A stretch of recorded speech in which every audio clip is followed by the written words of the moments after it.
All right, let's talk about one of the biggest financial decisions a married couple will ever make: Social Security. You see, it's not just about a monthly check, it's a massive financial puzzle. And getting it right can mean a difference of hundreds of thousands of dollars over your retirement. So today, we're going to break down how you can work as a team to truly maximize your benefits. This quote right here, it just hits the nail on the head. It sets the stage for everything we're about to talk about. Probably the biggest mistake couples make is thinking about this as two separate individual decisions. It's not. It's one decision for the household, and the goal is to have that income last for as long as either of you is around. It's all about planning for your joint lifetime. So first things first, let's just be clear about how high the stakes really are. This isn't some small detail in your retirement plan. It's a huge deal. And here's why it feels so complicated. The Social Security Administration's own research found that for a married couple, there are over 9,000 different combinations of when you could each start claiming. 9,000! It's no wonder people feel completely overwhelmed. But don't worry, we're going to cut right through all that noise. And the reason you want to cut through that noise is staring you right in the face. We're talking about a massive financial impact. If you don't coordinate, you could literally leave hundreds of thousands of dollars of your own money on the table. A smart strategy makes sure you get every single dollar you're entitled to. Okay, so to build the right strategy, you got to know what tools you're working with.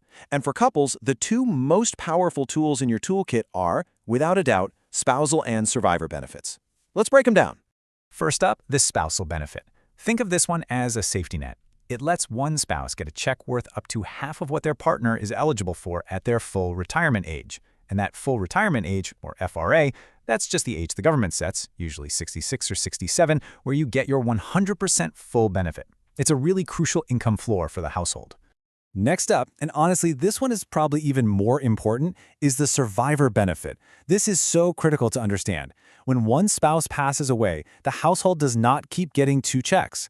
The smaller of the two benefits, poof, it disappears. The surviving spouse then keeps receiving the larger of the two checks for the rest of their life.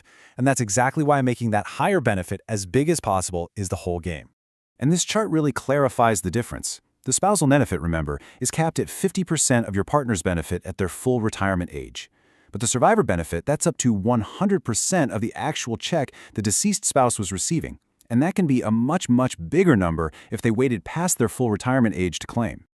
Now, a super important rule you need to know about.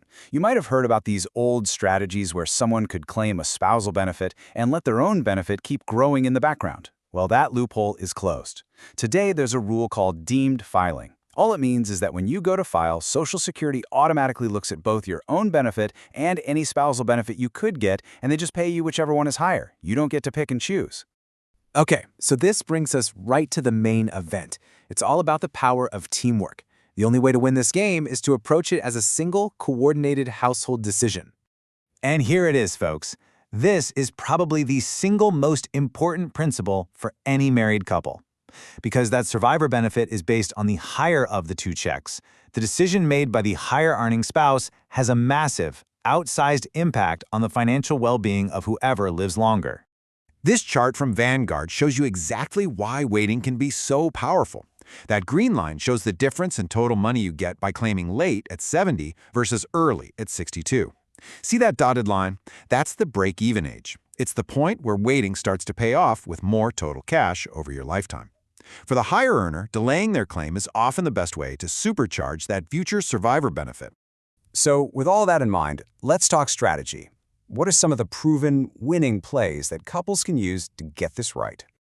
Okay, this is the big one. The most common and often the most effective strategy for couples where one person earned more than the other is the 62-70 split. And it's actually pretty simple. Step 1, the lower earner claims their benefit early, say at age 62. This gets some cash flowing into the household right away. And that income makes it possible for step 2. The higher earner waits all the way until age 70. This lets their benefit grow by about 8% every single year, which maximizes both their check and that all-important survivor benefit. Let's put some real numbers on this. Here's Ken and Sharon. In Phase 1, Sharon claims her benefit to get some money coming in, almost $1,000 a month. That allows Ken, the higher earner, to hold off. Then Phase 2 hits when Ken turns 70. He files for his now maximized benefit, and boom, their household income skyrockets to over $3,700 a month. But look at that last line. That's the most important part. The survivor benefit is now locked in at Ken's much higher amount. That provides incredible security for whoever lives longer. But hey, this 62-70 split isn't for everyone. What if you and your spouse have pretty similar lifetime earnings and you're both in good health? Well then, you might look at a dual delay strategy where you both wait until 70. The goal here is simple. Max out both of your checks to get the highest possible combined income in retirement. The catch, of course, is a big one. You need to have other savings to live on while you're waiting for those bigger checks to kick in. So, how do you take all this information and figure out the best move for you? Well, it all comes down to customizing your own personal strategy. And I really have to stress this. There is no single, magic, one-size-fits-all answer. Anybody who tells you there is, well, they're not telling you the whole story. The strategies we've talked about are just frameworks. The absolute best choice for your family depends completely on your personal situation. To make that decision, you need to sit down together and have a real, honest conversation about these key factors. What's your health like? What about your family histories? How big is the age gap between you? How different were your lifetime earnings? And maybe the biggest question of all, can your 401ks or other savings bridge the gap if one or both of you decide to wait? And the great news is, you don't have to guess. The best place to start is to go to ssa.gov and create your My Social Security account. They have fantastic free tools that use your actual real-life earnings records.